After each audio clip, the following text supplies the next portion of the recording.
Sociedad 3.0 Multimedios presenta.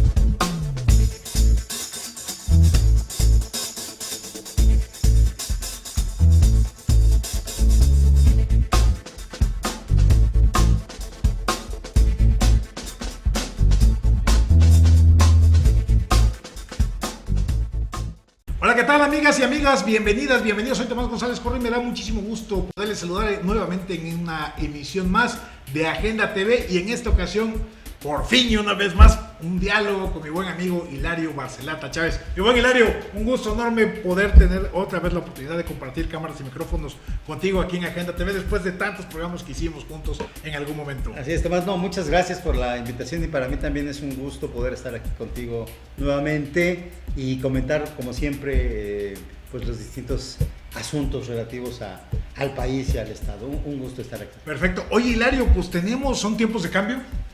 Son tiempos de la llamada cuarta transformación, y pues obviamente esto implica retos en distintas, prácticamente todas las áreas de la vida pública, pero bueno, tu especialidad es la económica, la financiera, y pues bueno, arranquemos este primer bloque, Hilario, con qué es lo que estás visualizando tú a nivel nacional.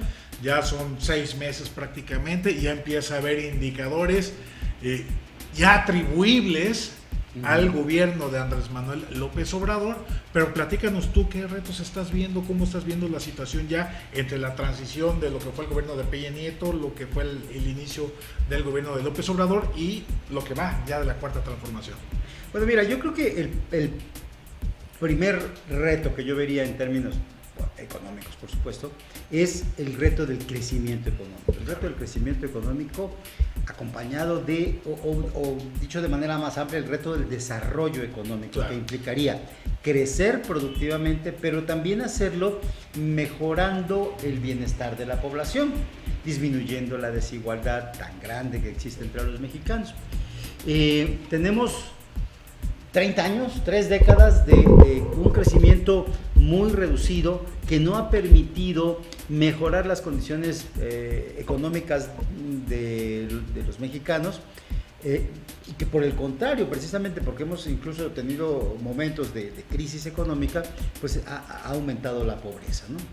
Sin embargo, podemos observar que se han ido creando condiciones para impulsar el crecimiento económico de una manera muy acelerada, como es aquella que tiene que ver con las oportunidades que se abrieron con la apertura comercial, claro, ¿no?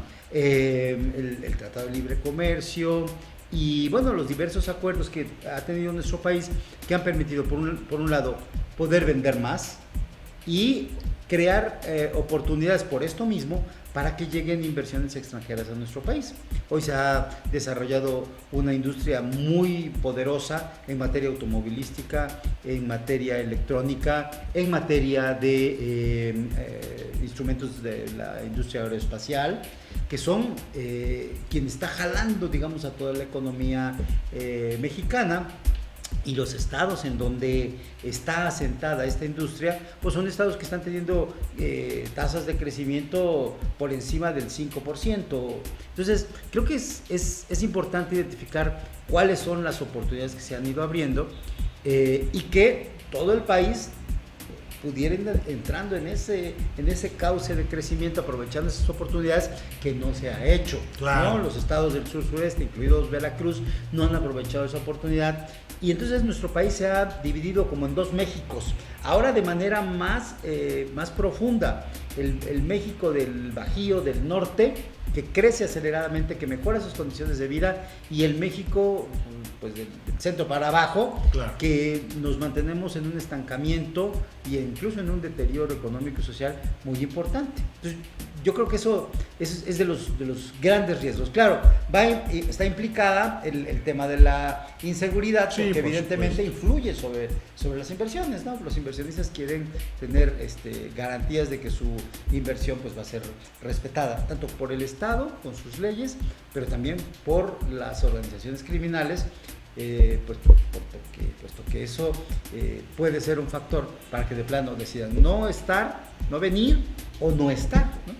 Claro, oye, a ver, mencionaste este asunto de la seguridad que requieren los inversionistas y decías tú las garantías del Estado. Sin embargo, bueno, arrancamos este gobierno con justamente esa falta de garantía y hablamos expresamente del aeropuerto vía Texcoco, que fue de la noche a la mañana cancelado, previo una consulta sui generis, por decirlo suavecito, pero que sin lugar a dudas pareciera ya que está impactando en la confianza del sector, del circuito financiero inversionista a nivel global con relación a México, Hilario. Sí, creo que señalas un aspecto que es muy importante en materia de garantizar un marco legal e institucional como incentivo para que llegue la inversión extranjera y también para que haya inversión nacional. El hecho de el tipo de decisiones que se toman en materia de proyectos de inversión. La confianza es un factor fundamental en el inversionista. Las expectativas, claro, que voy a apuntar rápidamente. Uno de los factores determinantes del crecimiento económico, de acuerdo con el gran economista John Maynard Keynes, es precisamente las expectativas. Claro. Lo que determina el rendimiento del capital. Más allá de dónde lo pongas, lo que sea, es lo que esperas. Y lo que esperas tiene que ver con la confianza. Entonces, un gobierno que toma la decisión de echar abajo un proyecto de esa magnitud, con tantos miles de millones de pesos invertidos, perdidos, prácticamente tirados a la basura, y que involucraba una cantidad muy amplia de empresas, genera un foco amarillo, por decirlo menos, claro, ¿no? La manera en la que se toma la decisión, que no es con base en un análisis técnico profundo que convenza al inversionista y que diga, no, sí tiene razón el presidente porque ya vi el estudio y sí se demuestra que es inviable. No, porque los inversionistas creen en eso, en los análisis serios, fundamentados, técnicamente fundamentados. Y todos los análisis decían que era la mejor opción. Que era la mejor O sea, opción. análisis aeronáuticos, financieros, comerciales, de todo tipo, turísticos, todos decían, sí, esa es la mejor opción. Claro. Lo que no se hace con la alternativa, el aeropuerto de Santa Lucía, Sí. y todo el proyecto en sí que involucra el aeropuerto de Toluca y el de la Ciudad de México, no tiene ese fundamento. Entonces igual hay otro mensaje de desconfianza, a ver cómo toma las decisiones el gobierno si no tiene un estudio previo. ¿A dónde nos llevaría entrarle con ese gobierno?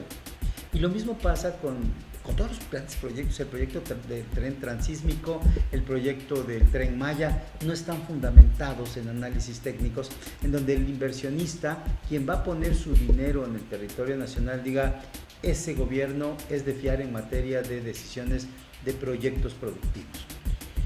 Ante esa situación, yo creo que lo menos que se puede estar generando es que el inversionista nacional y extranjero esté como en un compás de espera, ¿no? Como diciendo, ok, a ver, vamos a ver para dónde van las cosas, y si viendo lo que hace el gobierno, si vemos alguna señal de confianza más adelante, si no, detenemos las inversiones. O sea, a ver, Hilario, lo que estaría haciendo el inversionista es manteniendo lo que ya tiene adentro, esperando para ver si le sigue metiendo más, o si de plano ya no mete más, y eventualmente, que esa sería ya la parte dramática, empezar a retirar lo que tiene ya invertido. Claro, ese es el gran riesgo, que estas decisiones comiencen a generar la búsqueda, que siempre la hay, de los inversionistas de territorios con mejores condiciones, claro, de garantía de la propiedad. Hay que pensar que el inversionista busca sobre todo que se le garantice sus derechos de propiedad.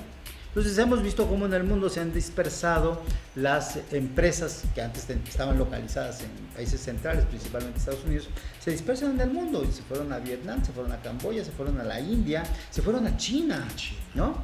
Entonces, sí, somos el país más cercano y con mejores condiciones, digamos, de costos, tal vez por el transporte y mano de obra, pero ninguna empresa dudaría en llevarse su planta a otro país que ofreciera mejores condiciones, por muy cercanos que estemos a Estados Unidos. Claro.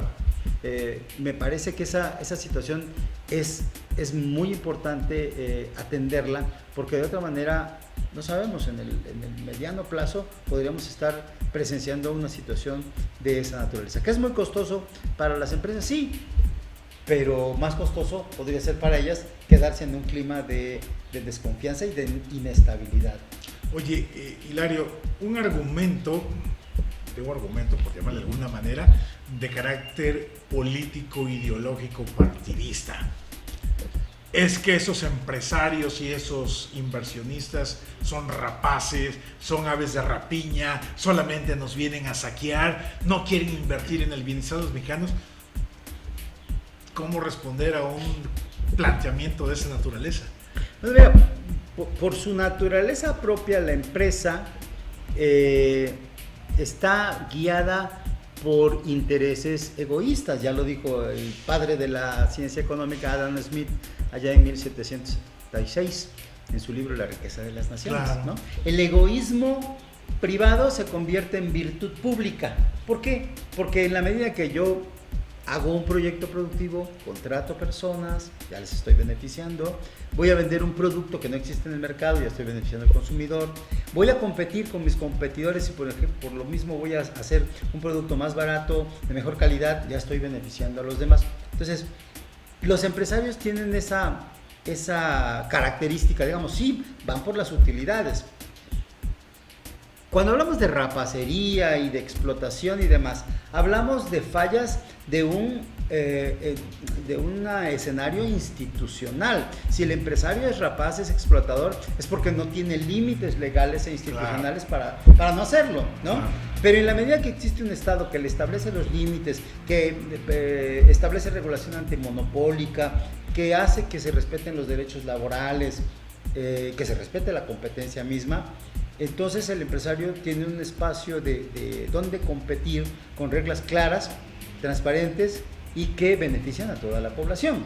Incluso la empresa misma, porque sabe en qué escenario va a estar asentada. Exactamente. Entonces, pues digo, este país crece en el siglo pasado, digamos, plenamente capitalista, y en gracias al esfuerzo de muchos empresarios. Insisto, eso no quiere decir que todos los empresarios hayan actuado de esa manera, de una manera limpia y legal, Claro. ¿no? Pero creo que en principio el empresario no está viendo la posibilidad de dónde poder hacer una acción negativa para obtener negocio. Está pensando en obtener rentabilidad de un proyecto, de lo que él sabe hacer. Claro. ¿No? Y lo vemos con las grandes empresas que tenemos en México, ¿no? Claro. Oye, Hilario, no me gustaría cerrar este bloque sin saber tu opinión respecto a esta decisión de la refinería de Dos Bocas, en donde el gobierno de Andrés Manuel López Obrador declara desierto el concurso, es decir, ninguna propuesta fue válida, porque les pedían sujetarse a dos cosas. Uno, que la tenían que terminar en 3 años, y dos, no podían pasar de $8,000 millones el costo de dicha refinería, y toma la decisión, a la vieja escuela, la vamos a hacer nosotros los mexicanos.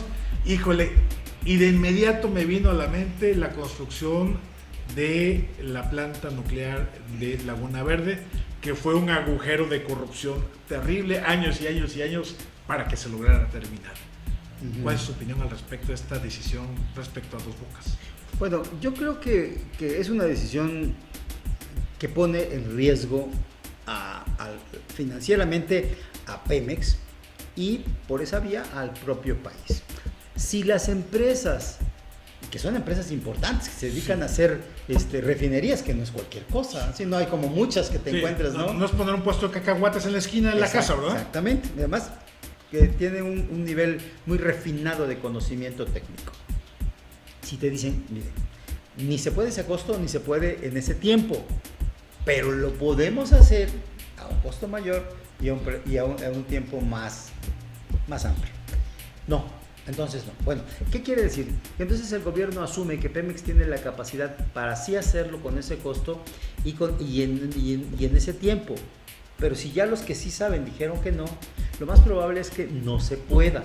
Y que entonces el gobierno se involucre en un proyecto que puede ser muy costoso y a lo mejor no se termine, no se le alcancen a ver los beneficios precisamente por lo mismo, ¿no? Porque se está tratando de forzar una realidad técnica donde técnicamente no es posible hacer las cosas. Y por el otro lado, se va a forzar a Pemex a invertir recursos en la construcción de esa refinería no sé si existe el conocimiento técnico, la capacidad, por supuesto que hay muy buenos trabajadores, pero hace muchos años que el Instituto Mexicano del Petróleo, que era el que generaba el conocimiento y tecnología y demás, pues lo dejaron caer, ya no provee más. Entonces, no sé si tengamos eso, pero también el dinero Pemex está necesitando recursos, pero no necesariamente para construir otra refinería, sino para destinarlo a otros proyectos productivos, y ya vimos lo que nos costó el hecho de que no existan esos recursos en términos de la calificación de la propia empresa. Entonces creo que no es una buena decisión, creo que insistir, además de que hay estudios ya que señalan que no es un proyecto viable, no solo porque no se puede hacer en el tiempo y en el costo, sino además porque en los 8 años en los que se estaría construyendo, el mercado de las gasolinas está cambiando, va a cambiar, y la demanda de las gasolinas va a la baja. Sí, definitivamente. Además, como bien dices, distraer $8,000 millones para una petroquímica, cuando ya lo que no tenemos es petróleo, porque necesitamos mayor exploración, sí, mayor explotación de ese recurso. Entonces quitamos de invertir en un lado, que es el sacar petróleo, y construimos, pero no vamos a tener petróleo para poder procesar en esa petroquímica. Así es. Bien, Hilario, vamos a un pequeño corte y estaremos regresando ya para el escenario estatal, que también está bastante interesante, los retos de Veracruz. No se nos despegue, estamos en Agenda TV platicando con Hilario Barcelata Chávez, buen amigo, economista y conocedor del mundo de las finanzas. Regresamos.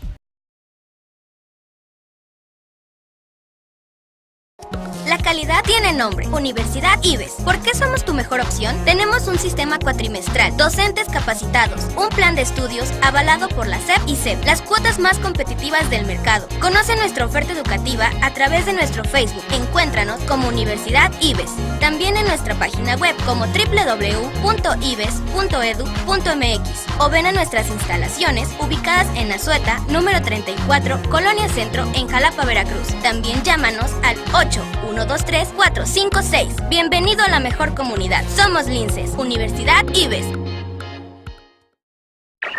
Bienvenidos a la mejor frecuencia de radio por internet, Sociedad 3.0 Radio, la radio en conexión con el mundo en conexión con la radio, Sociedad 3.0 Radio. Sintonízanos a través de nuestras diferentes plataformas, www.sociedad3.0.com y www.ibes.edu.mx, o también a través de Facebook. Encuéntranos como Sociedad 3.0.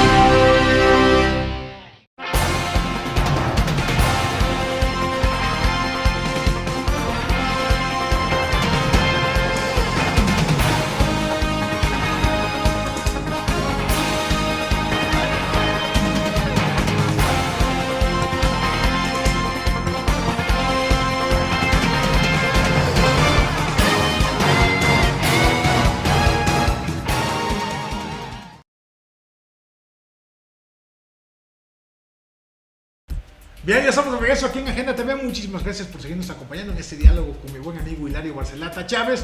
Estamos platicando acerca de las expectativas, retos de la cuarta transformación, el gobierno de Andrés Manuel López Obrador, que fue lo que comentamos en el bloque anterior.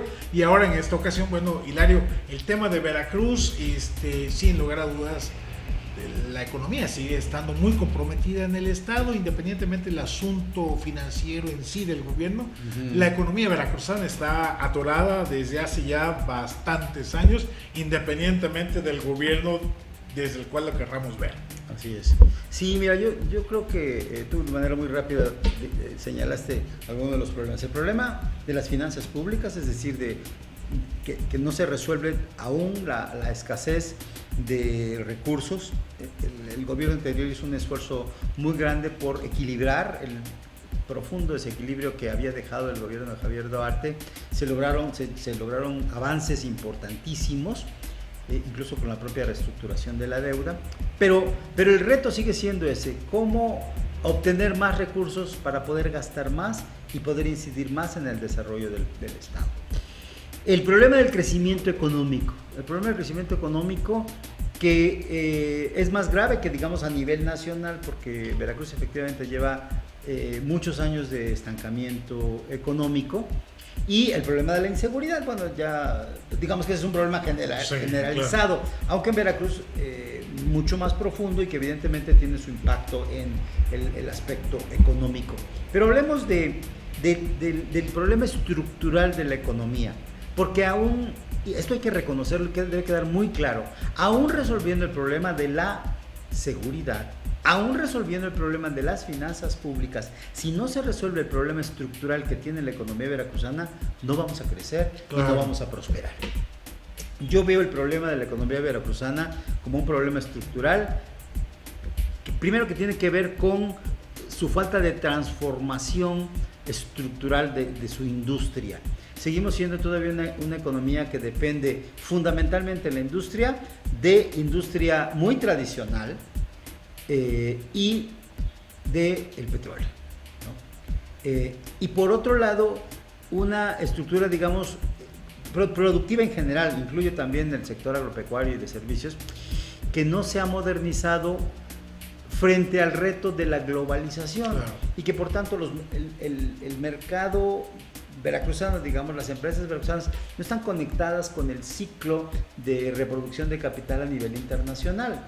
No tenemos ninguna de planta productiva que esté exportando de la manera que lo hacen los estados del norte, que esté participando en la industria que digamos que mueve el crecimiento económico del país. Depender tanto del petróleo y no tener esos canales de comunicación comercial hacia el exterior nos hacen mantenernos en el estancamiento. Tan solo de 2013 a la fecha, la economía veracruzana ha venido cayendo en la velocidad de su crecimiento de una manera muy importante, debido a que desde el 2013-12 empezaron a caer los precios del petróleo, el volumen de exportaciones y el volumen de ingresos para el país. Ahí estamos. Es decir, el petróleo nos tiene en jaque. Pero si además no estamos desarrollando productores que aprovechen los mercados, la expansión de las oportunidades en el extranjero, evidentemente no tenemos un motor de crecimiento económico adecuado a los motores de crecimiento económico a nivel mundial, claro, ¿no? Entonces, eso nos hace falta y lo estamos viendo con los el lento crecimiento que tiene nuestro país. Veracruz de 2010 a 2018 creció un 13%. Todavía sigue siendo la quinta economía del país, pero le vienen pisando los talones estados que están creciendo a una velocidad muy grande, mucho más que Veracruz, Puebla, Guanajuato, Chihuahua, Sonora, que están pegaditos ahí y en un descuido nos rebasan. Y no solo es que caigamos a la sexta o séptima posición, es que además, si no hay crecimiento económico, no hay riqueza para mejorar las condiciones de la población, ¿no? Y tenemos una planta productiva de la primera mitad del siglo XX. Sí. Es decir, caña, café, el petróleo que está alicaído y para de contar. Así es. O sea, lo que nos dio una gran presencia, una gran impulso económico, ya estamos en la salida de esa parte, ¿no? Sí, Veracruz no se transformó cuando se transformó el país, ¿no? Con la apertura comercial, el país empezó a transformarse para conectarse con el extranjero.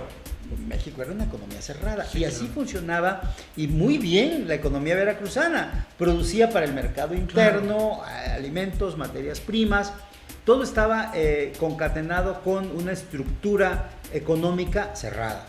Granero y yunque de la nación, decía sí. Agustín Acosta Laguna, y lo era, claro. ¿no? Veracruz por aquel entonces, fines de los 70s, participaba con el 7.6% del Producto Interno Bruto Nacional, hoy participa con el 4.6%, ¿no? Fuerte. Porque evidentemente pues ya mucho de lo que produce ya no encuentra mercados ni en el país ni en el extranjero, y el factor de crecimiento económico que era el petróleo pues ya dejó de serlo. Entonces esa obsolescencia de su estructura económica es lo que provoca que estemos en una situación de esta naturaleza, ¿no? Y bueno, un empresariado veracruzano que tampoco ha visto la manera de reinventarse, ¿no? O sea, no solamente falta de políticas públicas tendientes al incentivo y el empuje del empresariado, sino el empresariado mismo se ha visto muy conformista, ¿no? Pero yo creo no era una reconversión industrial, sí, empresarial, no sé, estamos quedando solamente en el sector servicio y mal. Sí, yo creo que ha faltado en algunos casos visión para ir en la búsqueda de nuevos mercados, de nuevos negocios, de otros segmentos productivos que pudieran ser más rentables. Dejar atrás aquellos que por su propia naturaleza ya dejaron de ser deseables, digamos, y redituables, y explorar nuevos mercados. También es cierto que una gran parte de la estructura productiva de Veracruz está constituida por empresas micros, pequeñas y medianas mucho menos, ¿no? Entonces, estamos hablando de pequeñas inversiones, de inversiones que en muchos casos están realizadas por empresarios que no tienen la formación empresarial, claro, que bueno, son gente muy trabajadora, muy luchona, que ha echado para adelante sus negocios, pero que falta ese apoyo para tener una visión más clara de hacia dónde moverse, a qué países puedo exportar, o qué producto debería de producir para exportar, o cómo le hago para poder incrementar la producción, tener más recursos financieros para poder competir en otros mercados.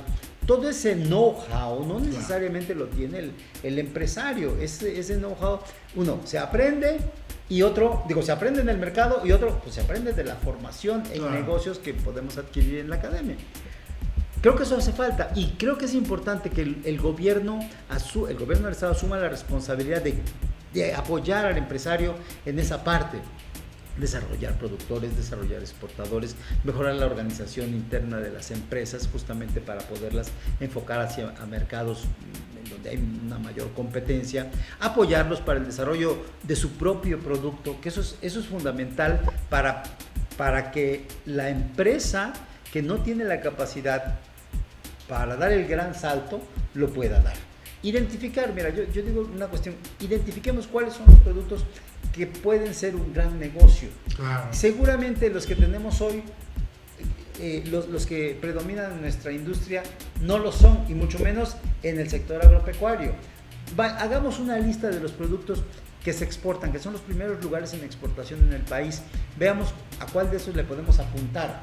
Veamos en qué países hay posibilidades de recibir nuestras exportaciones, en cuáles somos únicos, en algunos casos somos exclusivos, digamos, ¿no? Y desarrollar esos productos. Dejar que puede ser muy de nicho, ni siquiera ser una gran producción, o sea, cosas de nichos pequeños, pero de alto consumo. Y de alto rendimiento. Claro. Entonces, dejemos de hacer negocios al ahí se va. Dejemos de hacer negocios al me late que por aquí no.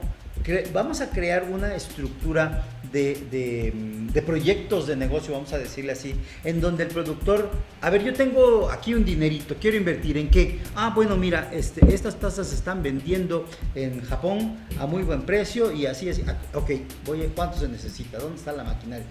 Va sobre seguro, es como si te vendieran una franquicia, pero sin que te den la franquicia, ¿no? Te dicen este producto o aquel o el otro, porque además existe la capacidad productiva por la fuerza laboral que tenemos, como porque existen los insumos en el estado que nos permiten ser más competitivos que otros estados o incluso que otros países, ¿no? Entonces, sacarle ese provecho y y dejar menos de hacer, dejar de hacer negocios a la corazonada y más basados en un conocimiento técnico de lo que está pasando en el mercado. Que la información ahí está en internet.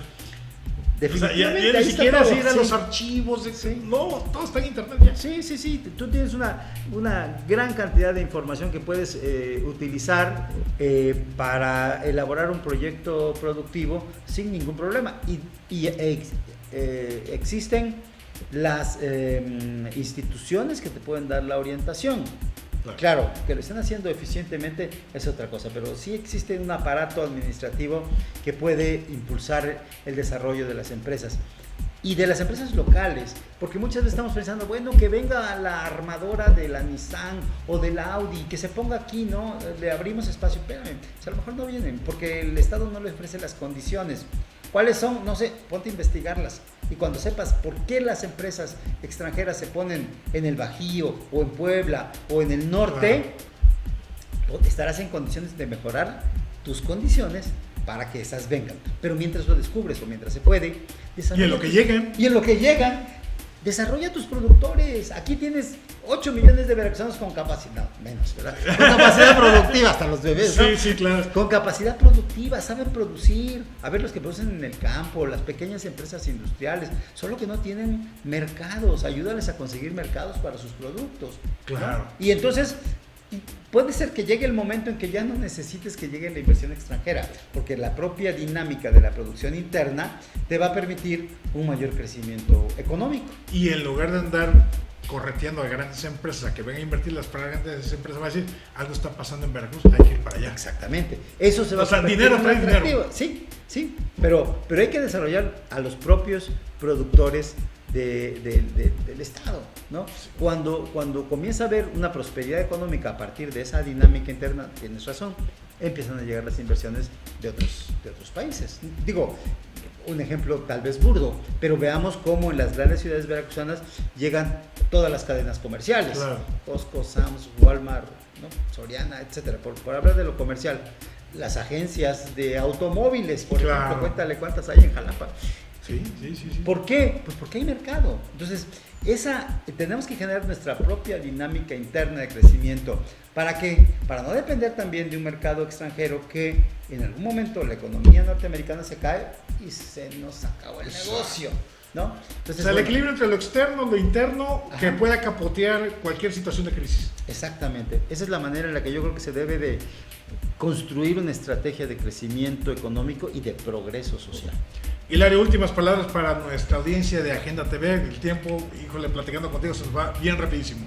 Bien, pues yo te agradezco mucho la oportunidad de estar aquí y creo que pues dejar la reflexión de cómo podemos contribuir al desarrollo de nuestro estado, cómo desde donde estamos podemos contribuir, y eso es mejorando nuestra actitud y mejorando nuestra conducta al exterior, ayudando a crear las mejores condiciones para el desarrollo de este estado. Mi estimado Hilario, como siempre, un enorme placer que sea la primera de este nuevo inicio de charlas contigo aquí para Agenda TV. Muchísimas gracias por platicar contigo. Gracias. Bien, muchísimas gracias, amigas y amigos, por acompañarnos en este espacio de Agenda TV, en este diálogo interesante con mi buen amigo Hilario Barcelata Chávez. Soy Tomás González Corro, muchísimas gracias, saludos. Sociedad 3.0 Multimedios presentó